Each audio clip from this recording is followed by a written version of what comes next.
गाना हाँ सब सुन रहल जी मैथिली भक्ति सागर के प्रस्तुति। सबसे पहले हमार ऑडियो वीडियो देखवा के लिए लाल बटन दबा के सब्सक्राइब करूं और साथ में बेल आइकन का जरूर दबाओ ताकि सबसे पहले अहाँ लग हमार ऑडियो वीडियो पहुंचे। जय मिथिला जय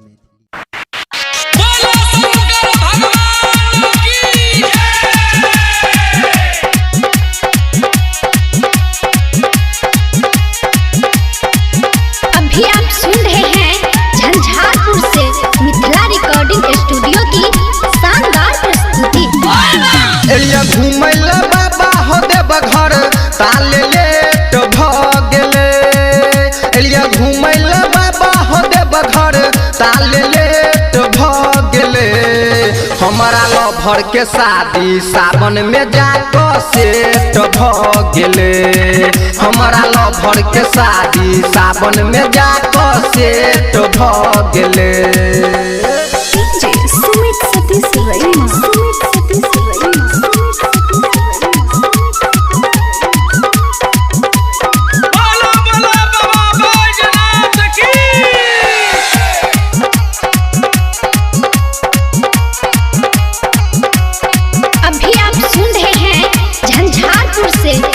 रिकॉर्डिंग स्टूडियो की शानदार प्रस्तुति। जहिया से चढ़ल सावन हो बाबा मिला कहियो नहेले।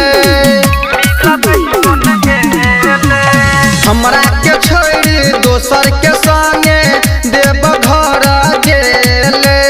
जहिया से चढ़ल सावन हो बाबा मिला कहियो नहेले। कहियो न कामर उठलिया कनी मिसटे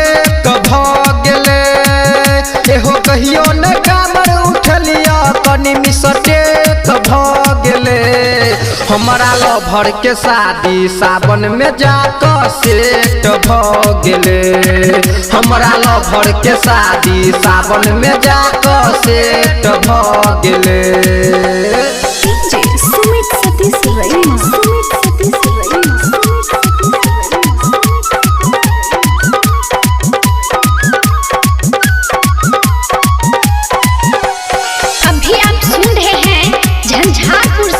मिथिला रिकॉर्डिंग स्टूडियो की शानदार प्रस्तुति।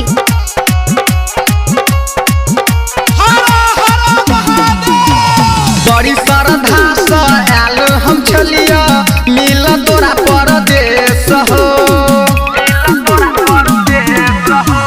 मिलत ने हमर लभर जे बाबा कर दब तोरे पकेश हो। बड़ी श्रद्धा से आयल हम छलिया मिल तोरा परदेश हो। गायक की सुनजी के छोड़ गोलू सब भेंट भ गेले। एहो गायक की सुनजी के छोड़ कुंदन सब भेंट भ गेले। हमारा लभर के शादी सावन में जाके सेट भ गेले। हमारा लभर के शादी सावन में जाके सेट भ गेले। एलिया घूमैला बाबा हो देव घर ताले लेट भ गेले। एलिया घूमैला बाबा हो देव घर ताले लेट भ गेले। हमारा लभर के शादी सावन में जाके सेट भ गेले। हमारा लभर के शादी सावन में जाके सेट भ गेले।